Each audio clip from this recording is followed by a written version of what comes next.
বাবার ওখানে যাইতে পারি না, কারণ আমরা ওখানে গেলে আমাদের মেরে ফেলতো। আসলে সবাই বসে বসে দেখতেছে, সবাই দেখেও না দেখার ভান করতেছে, কেউ বাঁচায় নাই, কারণ বাঁচাইতে গেলে ওদের মারা ফেলতো, মারার ভয়ে বাঁচায় নাই কারো।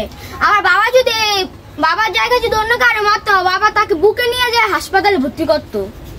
এই যে আরেকটা বিষয়, সবাই বলতেছে তোমার বাবার লাশের উপরে নাকি ওরা দাঁড়ায়। হ্যাঁ, লাফাইছে, লাফায় বলতেছে কি মরে গেছে, মরে গেছে।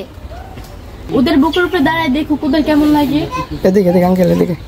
তো দর্শক, তো এই যে আমরা বর্তমানে যাদের বাড়িতে আছি, এই যে দুইটা সন্তান বর্তমানে এতিম, ঠিক আছে।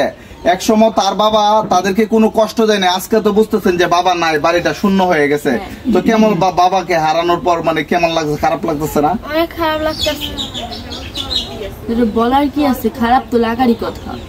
আপনার বাবা তো মানে কোনো সময় বুঝতে দেয় না যে বাবা ছায়া হয়ে সবসময় পাশে রয়েছে। এখন তো আপনাদের মানে কে আপনাদের খাবারের টাকা সংগ্রহ করবে, কে আপনাদের ভবিষ্যৎ করবে, সবই তো এলোমেলো হয়ে গেল। তো কি চাচ্ছেন একটু বলেন তো। এই যে বাবা থাকতে তো কত আদর করতো আপনারা, এখন তো কেউই নাই এখন। হ্যাঁ, আমাদের ভবিষ্যৎটা নষ্ট করছে তারা। তাই আমি বলতেছি ওদের ফাঁসি দেব। এরকম না যে 2-3 দিন চলবো তারপরে তাদের ছেড়ে দিব, তাহলে বাংলাতে আরো অনেক খুন হইব। এই যে এর আগেও কতগুলো মার্ডার হয়েছে, ওদের ছেড়ে দিছে। মানে বছরের পরে এগুলো চলতেই থাকে, কিন্তু এগুলোর কোনো বিচার হয় না বাংলায়। দর্শক, এই ছেলেটা তোমার বয়স কত বলো তো? বয়স 10 বছর। 10 বছর। এই যে 10 বছরের একটা বাচ্চা, সে বলতেছে যে এরকম যদি হয় যে তার বাবার আজকে মারছে, এই ঘটনাটা যদি দামাচাপা পড়ে যায়, কোনো বিচার না হয়, তাহলে ভবিষ্যতে এরকম ঘটনা আরো শত শত ঘটবে। কারণ অপরাধীরা পার পেয়ে যাবে, তারা ভাববে যে এরকম অপরাধ করলে আমাদের তো কিছুই হয় না, টাকার জোরে ক্ষমতার জোরে আমরা বেঁচে যাই। তো অতএব ও চাচ্ছে যে ওর বাবার যে যারা ওর বাবাকে হত্যা করছে তাদেরকে যাতে দ্রুত আইনের আওতায় এনে অপরাধীদেরকে শাস্তি দেওয়া হয়, ঠিক আছে। তাদেরকে যাতে আইনের আওতায় এনে কাঠগড়ায় এনে ফাঁসি দেওয়া হয়। সর্বোচ্চ শাস্তি তো ফাঁসি চাচ্ছ যাতে ওদেরকে।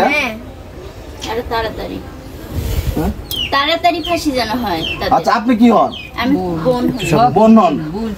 তো এই যে দেখেন, এই মানে পুরো একটা ঘটনায় পুরো পরিবারটা এলোমেলো করে ফেলছে। তারা মানে সবসময় শহরে থাকতো, আজকে গ্রামে আসছে বাবার লাশ নিয়ে। হয়তো ঈদের টাইমে বাবাকে নিয়ে আনন্দ করছে, ঈদের টাইমেও তো আসছিল বাবাকে নিয়ে, গুরু টুরু মনে জবাই করছো এলাকায় এসে, না ঢাকা করছো, কিন্তু এখন তো বাবার লাশ নিয়ে আসছো, তো আর তো বাবা আসবে না, মানুষকে দিছে। তো আমি বলবো যে একজন বাঙালি ব্যবসায়িক যদি নিরাপদ না থাকতে পারে রাজধানীর মতো জায়গার মধ্যে, তাহলে মানুষ কোথায় নিরাপদ থাকবে? তো ওর এই দুইটা ফেরেশতার একটাই দাবি, যাতে আসামিকে দ্রুত গ্রেফতার করা হয়। তো মানে কয়জন হতে পারে তোমার বাবার হত্যার সাথে জড়িত? হত্যার পিছনে 23 জন আর অনেক জন আছে। মানে এটা মূল কে?